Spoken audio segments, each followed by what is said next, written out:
Welcome to new TV Telugu.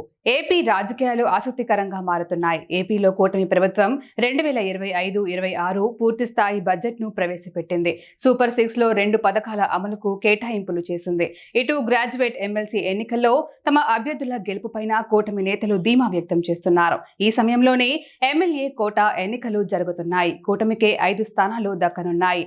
అభ్యర్థుల ఖరారుపైన చంద్రబాబు, పవన్ కళ్యాణ్ ఇప్పటికే ఒక విడత సమాలోచనలు చేశారు. కీలక నిర్ణయం తీసుకుంటున్నట్లు సమాచారం.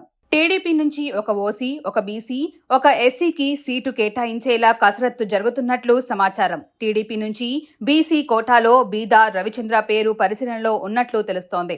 అదేవిధంగా వైసీపీ నుంచి టీడీపీలోకి చేరిన మోపిదేవి సైతం రేసులో ఉన్నారు. సీనియర్ నేత, మాజీ మంత్రి యనమలకు అవకాశం లేదని పార్టీ నేతల సమాచారం. ఈ సమయంలోనే విజయవాడకు చెందిన వంగవీటి రాధాకు ఈసారి ఎమ్మెల్సీగా ఛాన్స్ దక్కుతుందని తెలుస్తోంది.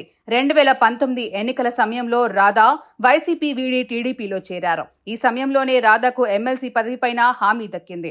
కానీ ఆ ఎన్నికల్లో టీడీపీ ఓడిపోవడంతో రాధాకు అవకాశం దక్కలేదు. ఇప్పుడు కూటమిలో చంద్రబాబుతో పాటుగా పవన్తోనూ రాధాకు సత్సంబంధాలు ఉన్నాయి. గతంలో ఇచ్చిన హామీ మేరకు రాధాకు ఇప్పుడు ఎమ్మెల్సీ ఇచ్చేందుకు రంగం సిద్ధమైనట్లు పార్టీ ముఖ్య నేతల సమాచారం. అయితే నాగబాబుకు ఎమ్మెల్సీ ఇస్తుండటంతో అదే వర్గానికి చెందిన రాధాకు ఇవ్వటంపైన ఆలోచన జరుగుతుందని చెబుతున్నారు. ఇక పిఠాపురం వర్మకు పదవిపైన చర్చ జరుగుతోంది. రాధాకు సీటు కేటాయిస్తే కృష్ణా జిల్లాకి చెందిన బుద్ధా వెంకన్న, మాజీ మంత్రి దేవినేనికి ఛాన్స్ ఉండదని భావిస్తున్నారు.